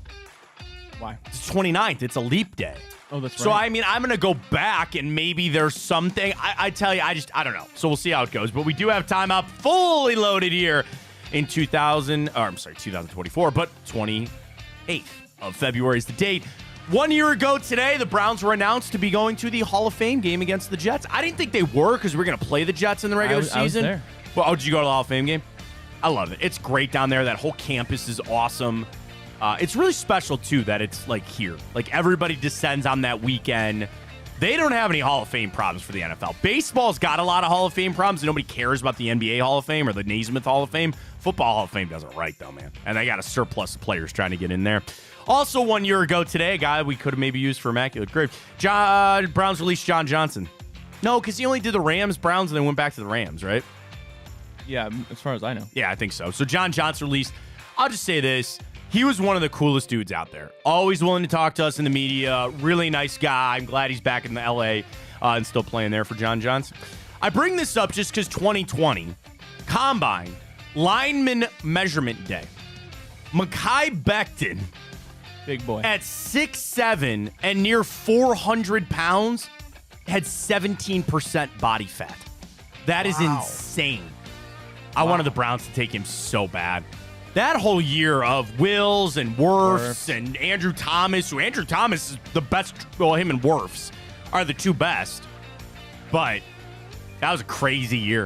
It was. Yeah. I remember betting on who was going to be the first. I wanted Becton. Taken. Yeah, I wanted Becton bad. I wanted Wills, so got him. But I don't know. Well, we'll see how that works out. This day, 2019, Bryce Harper announced that he'd be signing with the Philadelphia Phillies. Obviously, it worked out. Worked out pretty well. Still there doing it.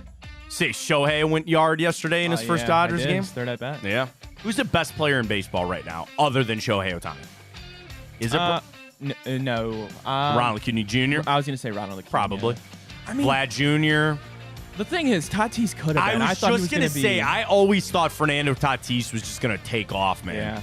Yeah. And he's still going to be there. He's still there. Still young. Yeah. Sure. I'll tell you though, give me 5 years, the best player in baseball. If it's not Shohei still, Ellie De La Cruz is going to be up there. Yeah, a lot of people in the Reds are very excited about him. Certainly so. He's lightning in a bottle. Gunnar Henderson's pretty good there. I mean, there's a good crop of young guys. Corbin Carroll. Or who's the other? Not Bobby Witt. I mean, I know he signed just a deal with Kansas City. And there's some other hot shot fucking young guy, really young guy. Sorry, I usually don't like to swear on the show, but are you talking about the shortstop? I'm sure they're all shortstops, but like, I think I know the dude you're talking about on the Blue Jays. Not Bo Bichette. Oh, okay.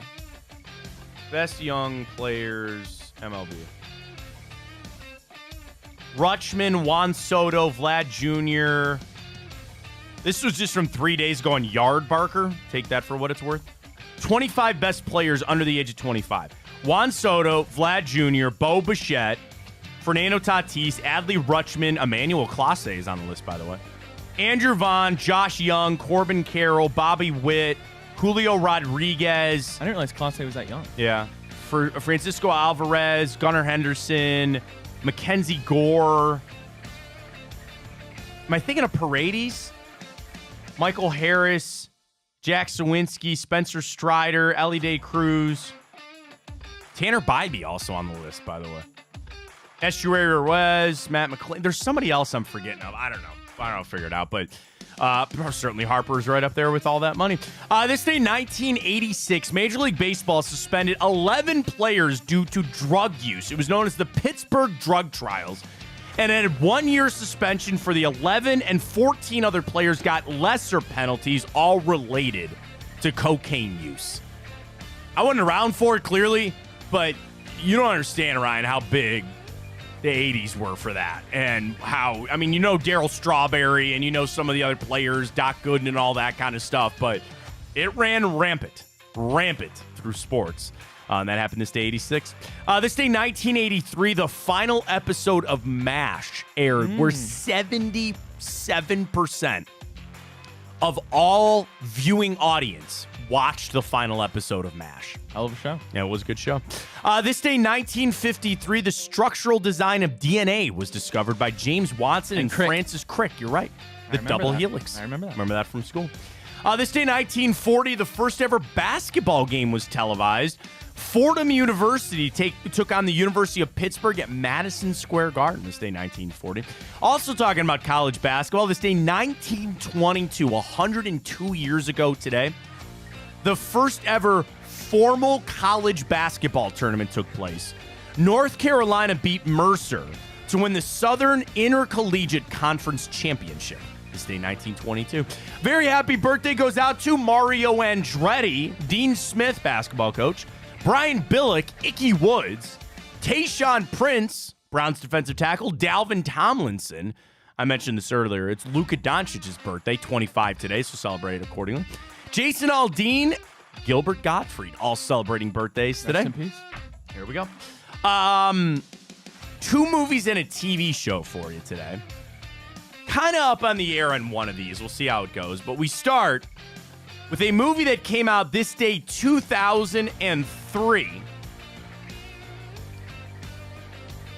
I wish I could play the song for you.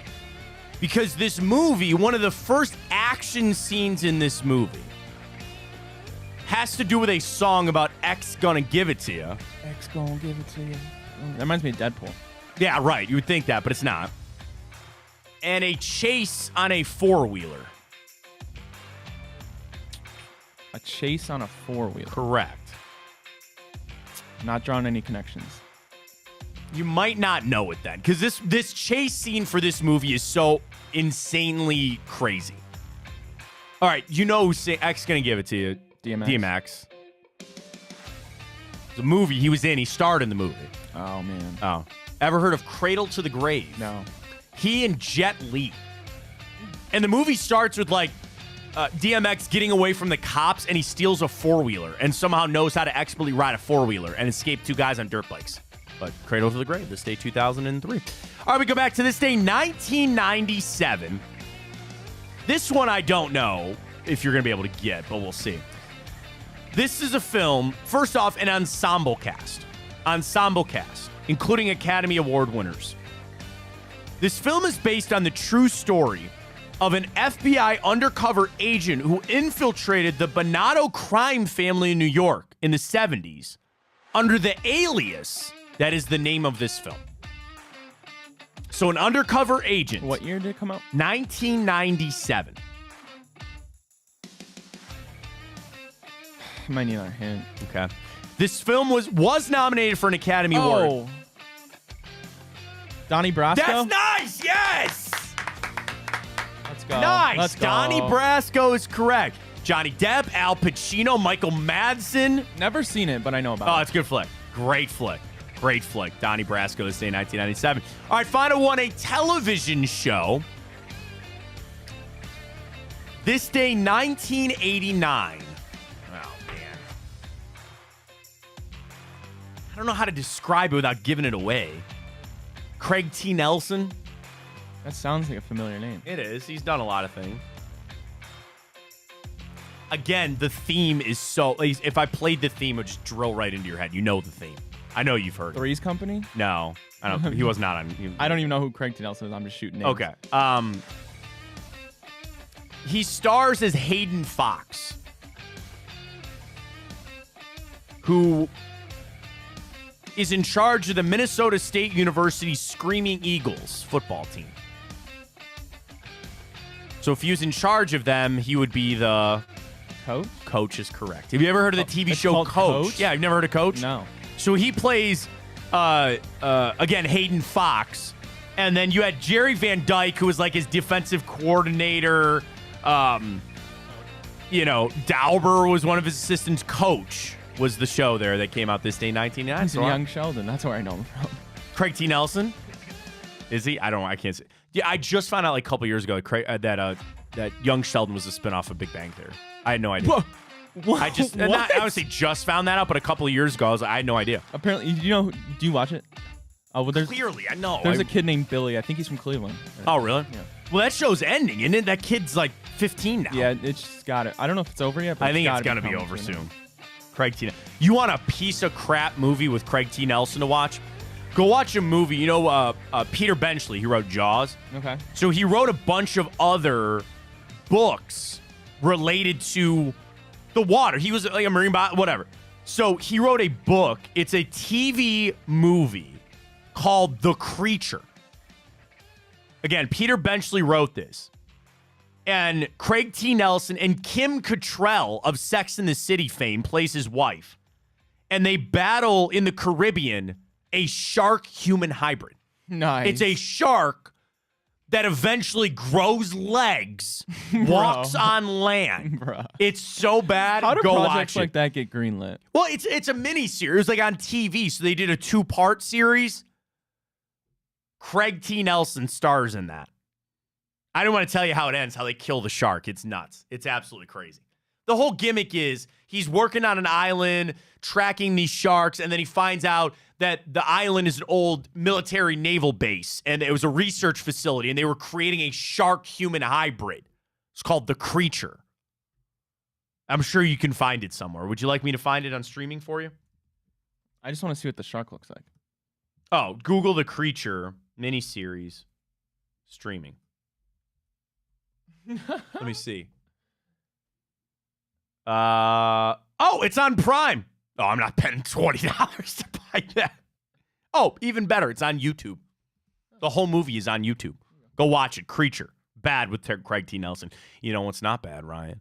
Our boosts with our friends at Tipico. Eric Graham says terrible movie. It's a horrible movie. I know it is, but that's the first thing I think of with Craig T. Nelson. Tipico boost? Oh, sorry. I was busy looking You're busy looking at that horrible I was busy shark. looking at the shark, but let's do it. Let's go, folks, tonight. Cavs are action tonight. Let me get you some trends for the game tonight. For our boost, that is plus 1,200. Here's the sad thing. We're going to know 30 seconds in. I know. Jared Allen first. Can you imagine if he hits that first basket? So this isn't just Cavaliers' first basket score, right? It's the first scorer of the game. Yeah. So I would like to believe that Jared Allen's going to win the tip. Give it to Donovan Mitchell. Give it to Strus. Down low to Allen, and he dunks it. So Jared Allen, first basket scorer.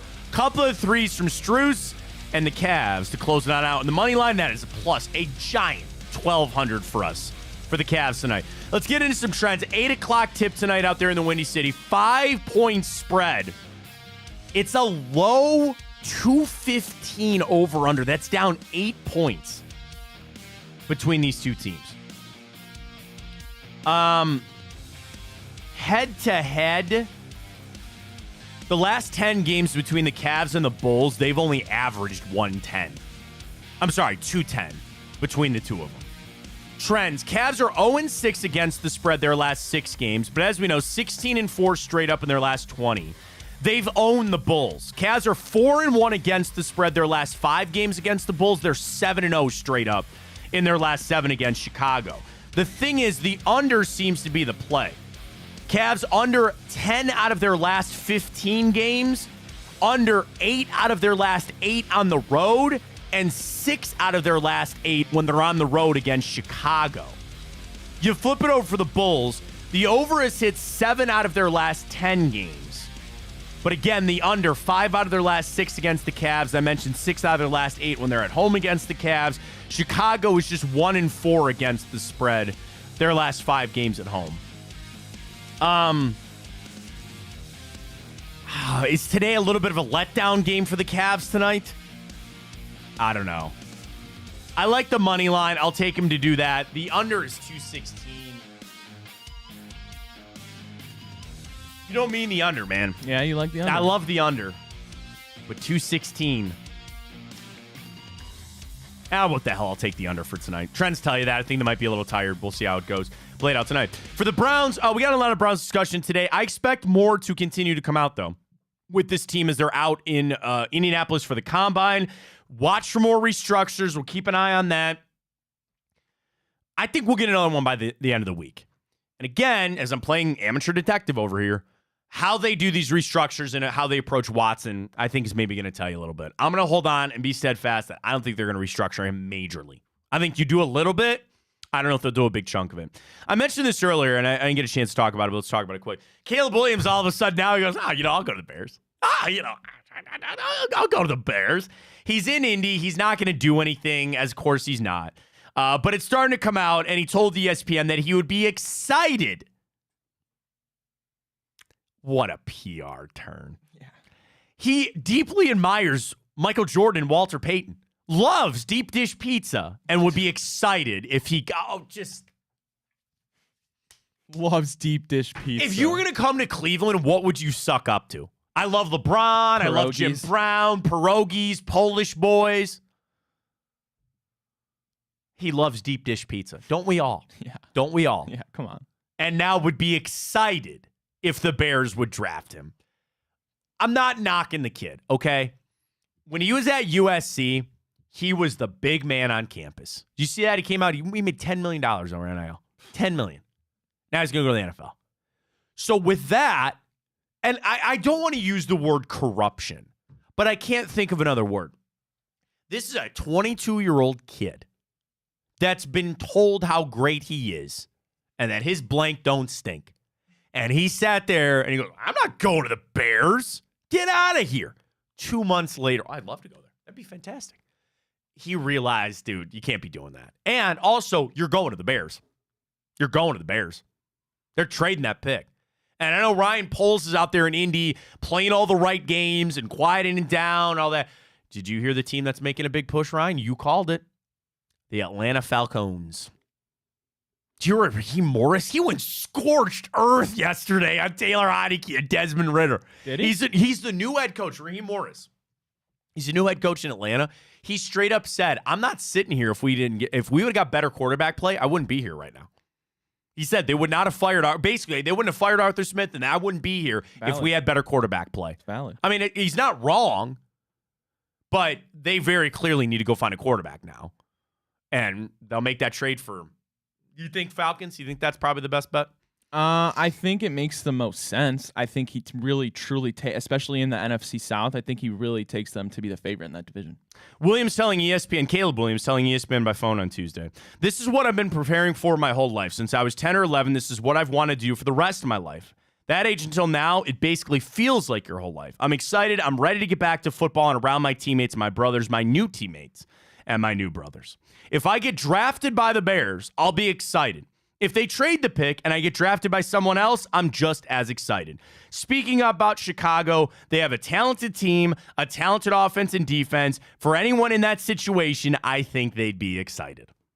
Quite the turn there. All righty, Matt. We got 1 more minute left, so we got to get to my gosh, the bracket. I forgot. Let's go. Get right to it. Bracket. Here we go. Alrighty, Chipotle and Chick-fil-A. No surprise there, Matt. I'm sorry to tell you your Mr. Hero did not advance. But going tonight, Group 3 and Group 4. Group 3, McDonald's, Arby's, Raising Cane's, and Swenson. That's a tough one. Group 4, Wendy's, Taco Bell, Jimmy John's will be having my vote, certainly, and Shake Shack. I'll probably go Wendy's. I might go Arby's. There's nothing like a good roast beef from Arby's. The curly fries. The curly fries, and then the Arby's sauce. There's no sauce in this world like Arby's sauce. You want to know an underrated thing, too? They got a really killer fish fillet on Fridays. They got a really good. They just opened an Arby's down the corner from me, or down the street around the corner from me.